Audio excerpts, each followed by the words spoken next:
Tonight allows people a release for all the hatred and violence that they keep up inside them.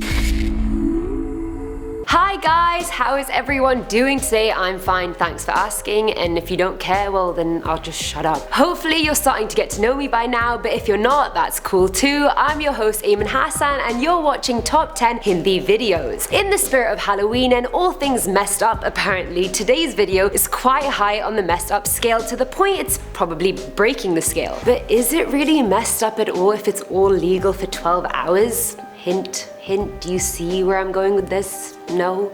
Okay. Before we get on with this video, you guys know the drill by now, but if for some reason you've been living under a rock, if you guys enjoy our videos and want to see more, then be sure to hit that subscribe button below and the bell to be notified when we post new videos. Now, let's get her going. This is Top 10 What If the Purge Happened in India. For the clueless, The Purge is a trilogy of dystopian movies centering around an annual 12-hour event called The Purge. Who would have thought? Where any and all crime becomes legal for that time period. Yup. You can have a minute to take that in. Any and all crime. Bold, in caps, underlined, and highlighted. And if that's still unclear to you, I mean murder, theft, rape, kidnapping, you name it, you can do it. And to sweeten that deal even further, all emergency services are also suspended during that time period. So, someone broke into your house? No police for you. Got stabbed on the way home? Hospital's taking a rain check, mate, so you're on your own. So you're probably wondering, why the hell would any government want to do this? Because if we as humans can get out all our temptations to do crime without any thought of punishment, then maybe we'd commit less crimes throughout the year. Logic is slightly there, slightly off, slightly condescending to us, but sure. At number 10 is what would happen to Bollywood celebrities. As we all know, people like Shah Rukh Khan, Deepika Padukone, Siddharth Malhotra, Priyanka Chopra are the hearts of the nation, but they also break a lot of hearts along the way. All of these people love you. Millions of Egyptian people wait for this episode. I swear. I will take your clothes off and bury you here. No.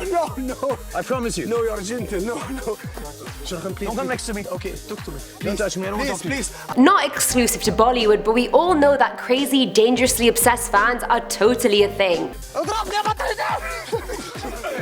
I swear to God, I love you. I love you. And if someone you look up to or think is so hot that they're your soulmate or love of your life never engages with you, then that can breed a bit of saltiness and a lot of hatred. During the Purge, revenge-seeking fans may take this opportunity to right any wrongs they think have been done to them. So that could include anything from stalking or kidnapping celebrities, holding them hostage, killing them, breaking into their houses, making them recite their favorite line from a movie they were in for 12 hours straight. I mean, the possibilities are endless. And I'm saying it like people already don't stalk celebrities on a daily basis. Do this. One thing's for sure though, celebrities would 100% be a huge target focus, but let's not forget that if you hurt any of them, well then that's just less movies for us, so do you really want to do that? Coming in at number 9, we have religious factions going against each other. There's already a lot of tension between Muslims and Hindus in India, and there always has been since partition basically. But there's also tension between different sects within those religions. Although it is frowned upon, of course, religious violence has happened a fair deal over the years while it wasn't legal, so I can't even imagine all of what would happen if it was legal. I'd imagine a lot of temples or mosques or other highly concentrated religious areas would probably be destroyed by warring sects or communities. Members of those communities would also be targeted, so basically the Purge would involve a whole load of sacrilegious activities. At number 8 we have poaching. Now poaching is illegal in India and in pretty much every other country in the world, but one difference is that in regards to poaching, India is home to some of the most sought after animals in the world. I mean, 1 pound of ivory can be sold for up to 75,000 rupees, and a pair of tusks weighs like 250 pounds. A tiger skin rug? 75 lakhs. A stuffed tiger? 1.5 crores. I mean, I sound like an auctioneer. So the appeal is definitely there, and I mean, poachers also have the protection of their hunting rifles in case they run into any, bloodthirsty people on the street, so I'd say their plan is pretty foolproof. But can we maybe not kill the most beautiful animals in the world for money? Maybe? Please? Thank you? Thanks a lot. Coming in at number 7, we have theft, and a whole lot of theft. जो पैसे मैंने दे फैसला भी ले गए हम, ब्याज में लेंगे, बाद ब्याज में। जो 1.5 लाख की चोरी है कम से कम, 1.5-2 लाख रुपए चोरी है। ऐसे नहीं है, इतना नहीं है, ये land. This was going to be a given during the purge because let's face it, if you don't have the money to buy the new iPhone or PlayStation, what better way to get them than a day where stealing them is illegal? If that was me, I'd steal a bunch of them on the day and then sell them afterwards and just be rolling in money. But of course I wouldn't actually do that because I'd probably be too afraid to leave the house in case someone just shot me for the banter. As of 2015, 12% of India live under the poverty line, so I'd imagine the purge would be a huge welcome opportunity for anyone to steal food, to stock up on for the next few months, or just steal anything that they may need. At number 6, we have beef. Since cows are sacred in India, there's no eating beef, selling beef, anything beef related, that's a hard no. So for people in India who aren't Hindu, that's a lot of beef they don't get to eat, and they may want to. So much so that they'd wait for the purge to do it. On the day, just kill, 1 or 2 cows so they can have a steak or whatever they may want to eat. Oh, hell no! I mean, personally, I can think of, 10 other things I'd rather do during the purge than kill a couple of cows, but hey, who am I to judge? To each their own. I mean, I don't even eat meat, so that's probably why I'm like...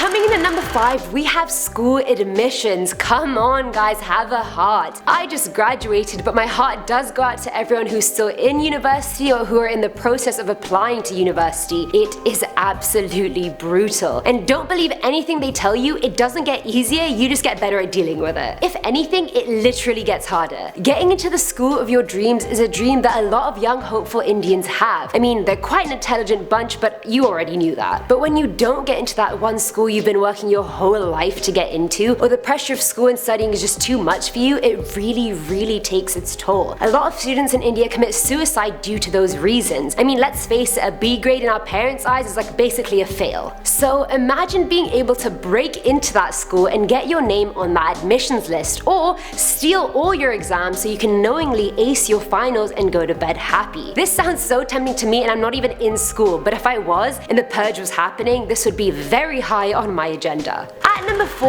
are stray animals. Get out the way, get out the way, get out the way. And if you're one of those hardcore animal lovers that'll let a stray dog with rabies lick your face, then this probably isn't the one for you. But for the others, this might be your chance. Seeing as it's illegal to kill, harm, mistreat, or neglect any animal, pet, or stray, there are a lot of stray animals wandering around. And for people who hate animals or are just simply annoyed by their overarching presence every time they step into the street, the purge is the perfect time to off those animals. No! God, please, no! No! Coming in at number 3, we have visas. I know you're laughing right now, but stop. This is not a joke, this is a serious problem. And I feel like every time someone says that, whoever's laughing just ends up laughing more, so what can I really do? People with Indian, Pakistani, or any other South Asian passport need a visa to enter pretty much every country in the world. And they usually take a lot longer to get as well, maybe months at a time if it's for places like the US or the UK. So how can you speed up that process? Wait for the purge, break into whichever embassy you need to, and stamp your passport yourself. There, I've literally handed you endless amount of work opportunities, vacations, and work holidays on a silver platter. At number 2, we have role reversals. In a lot of Asian and Arab countries, it's really common to have a maid in the house. And no, social justice warriors, let me stop you right there. Do not get triggered and think about some weird master slavery complex. The nannies or maids usually living in the house are well cared for. They eat the same food as the families and are 90% of the time treated really well. I mean, I can't speak for every family in the world, but I can speak for the majority of them. But for the ones who don't get treated well, the purge would be the perfect time to plan an attack on the family you work for and give them a taste of their own medicine. And they're so perfectly placed as well, because if the family is locking down their house to protect themselves from the outside, they're forgetting about all the threats on the inside, giving you the perfect chance to murder them or steal some of their really fancy cutlery. At our first place podium, we have Antilia. Now, Antilia is one of the most expensive properties in the world's country, coming second only to the Buckingham Palace, and it's valued at over $1 billion.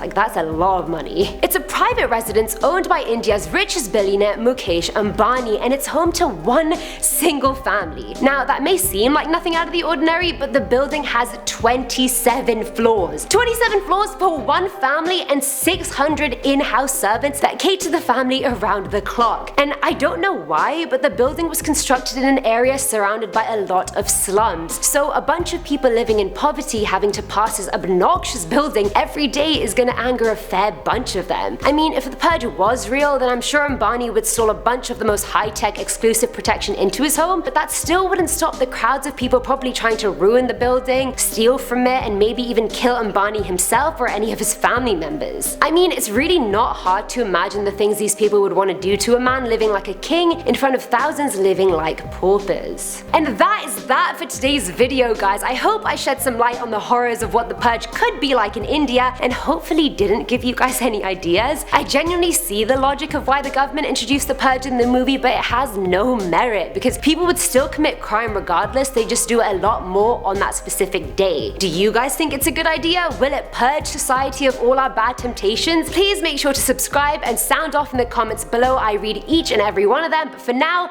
that's all from me. I'm your host Ayman Hassan, and I'll see you next time.